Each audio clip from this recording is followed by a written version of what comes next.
zitwa uwande ku munsi w'urubanza, mbese zitwa uwande ku munsi w'urubanza.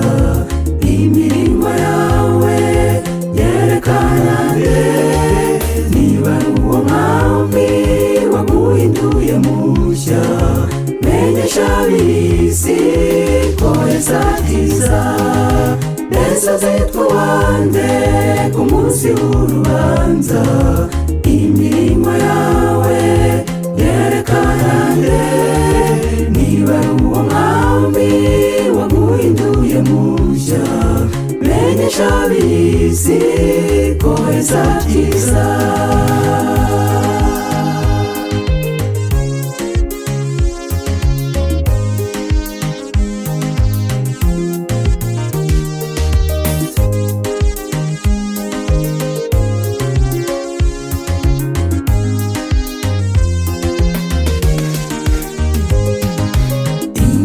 Ikaza mu mirimo yawe, reka ibintu byinshi byiyongeranya. Iyo abiguhaye wayimariye iki? Ihangane ubone inzira zawe. Mbese zitwa uwande ku munsi w'urubanza. Imirimo yawe yerekana nde, niba ari uwo mwami waguhinduye mushya.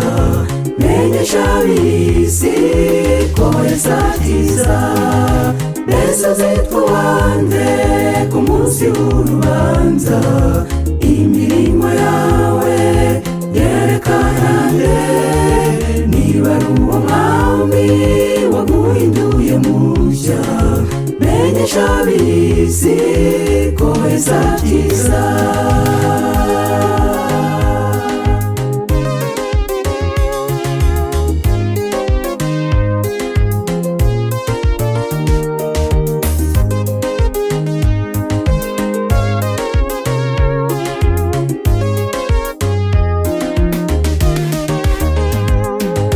Nzi ko ufite ubwenge wahawe n'Imana, ukoreshe neza ukiri muzima.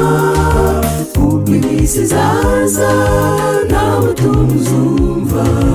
Menyesha ab'isi ko Yesu akiza, mbese zitwa uwande ku munsi w'urubanza.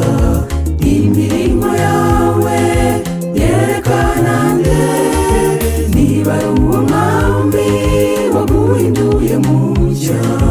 Menyesha ab'isi ko Yesu akiza, mbese zitwa uwande ku munsi w'urubanza.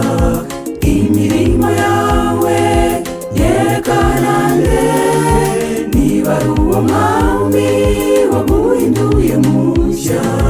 Menyesha ab'isi ko Yesu akiza, mbese zitwa uwande ku munsi w'urubanza. Imirimo yawe yerekana nde, niba ari uwo mwami waguhinduye mushya. Menyesha ab'isi ko Yesu akiza.